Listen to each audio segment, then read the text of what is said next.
Politics वाला आओ राजनीति करें। मध्य प्रदेश के मंत्री कैलाश विजयवर्गीय गजब हैं। खुलेआम अपने अपराध कबूल करते हैं। कहते हैं कि साहब 35 से 38 मामले दर्ज हैं, इसलिए बंगाल नहीं जा रहे हैं, जाएंगे तो गिरफ्तार कर लिए जाएंगे।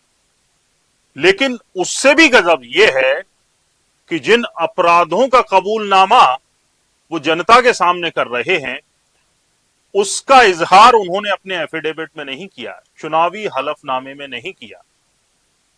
लेकिन फिर भी विधायक हैं, मंत्री हैं और उनके खिलाफ कोई कार्रवाई नहीं होती। यानी अगर आपकी सरकार है, आप सत्ता में हैं, तो आप भले ही अपराधी हों, आपके खिलाफ कार्रवाई नहीं की जाएगी। इसी की मिसाल है मंत्री कैलाश विजयवर्गीय। रतलाम में खुलेआम कबूल किया उन्होंने कि बंगाल में गिरफ्तारी हो जाएगी। गिरफ्तारी वारंट है, यानी मामले भी दर्ज हैं, जिनका जिक्र कैलाश विजयवर्गीय ने अपने चुनावी हलफनामे में नहीं किया। लेकिन मजाल है चुनाव आयोग कार्रवाई कर दे। हाँ, अगर आप विपक्षी विधायक हैं तो आपकी विधायकी भी जा सकती है, जैसा कि विजयपुर विधायक मुकेश मल्होत्रा के मामले में हुआ। और इस सब में कांग्रेस क्या कर रही है? पार्टी के प्रदेश अध्यक्ष जीतू पटवारी खुद क्या कर रहे हैं, जो इंदौर जिले से ही आते हैं। नूरा कुश्ती तो वहां बहुत होती है कांग्रेस बीजेपी में, लेकिन उसका असर नहीं दिखता। नमस्कार, आप देख रहे हैं पॉलिटिक्स वाला। मैं हूं राशिद अहमद खान। भाजपा सरकार के कैबिनेट मंत्री और नगरीय प्रशासन मंत्री कैलाश विजयवर्गीय की अब मुश्किलें बढ़ सकती हैं। हालांकि पता नहीं बढ़ेंगी या नहीं, लेकिन कांग्रेस तो कह रही है साहब कि अब कार्रवाई करवाएगी। मध्य प्रदेश कांग्रेस ने उनके खिलाफ मुख्य चुनाव आयोग में शिकायत दर्ज कराई है। कांग्रेस का आरोप है कि विजयवर्गीय ने अपने चुनावी हलफनामे में बंगाल में दर्ज मुकदमों की जानकारी छिपाई है।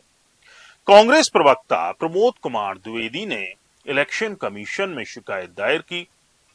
इसमें रतलाम में दिए गए विजयवर्गीय के बयान को मुख्य आधार बनाया है। रतलाम में कार्यक्रम के दौरान विजयवर्गीय ने कहा था कि पश्चिम बंगाल में उनके खिलाफ 34 या 35 से 38 फर्जी मामले दर्ज हैं। अगर वहां गए तो गिरफ्तार हो जाएंगे। सुनिए क्या कहा था कैलाश विजयवर्गीय। देखिए, सरकार बनेगी। अब मैं नहीं जा रहा हूँ, उसके पीछे बहुत सारे कारण हैं।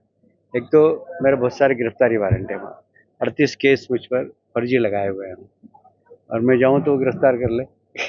कांग्रेस का कहना है कि खुद मंत्री ने इन मामलों का जिक्र किया, लेकिन अपने चुनावी हलफनामे में इन्हें नहीं बताया। इसलिए चुनाव आयोग स्वयं विजयवर्गीय के हलफनामे की जांच करे और जरूरी कार्रवाई करे। कांग्रेस ने यहां तक मांग की कि यदि आरोप सही पाए गए तो उनकी सदस्यता रद्द की जाए। कांग्रेस मीडिया विभाग के अध्यक्ष मुकेश नायक ने भी कहा कि विजयवर्गीय ने खुद इन मामलों को स्वीकार किया है, ऐसे में हलफनामे में छुपाना गंभीर मामला है। हालांकि कांग्रेस के वरिष्ठ नेता अभी तक इस मामले में चुप हैं।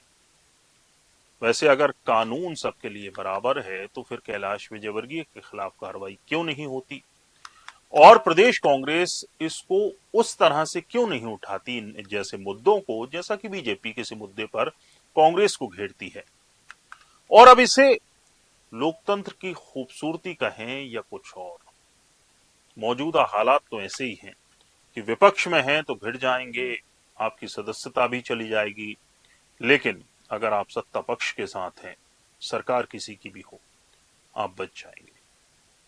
पूरा वीडियो देखने के लिए शुक्रिया। आप भी इस खबर पर कमेंट कर अपनी राय हमें दे सकते हैं। वीडियो पसंद आया हो तो लाइक कीजिए, शेयर कीजिए और हमारे चैनल को सब्सक्राइब जरूर कीजिए। नमस्कार।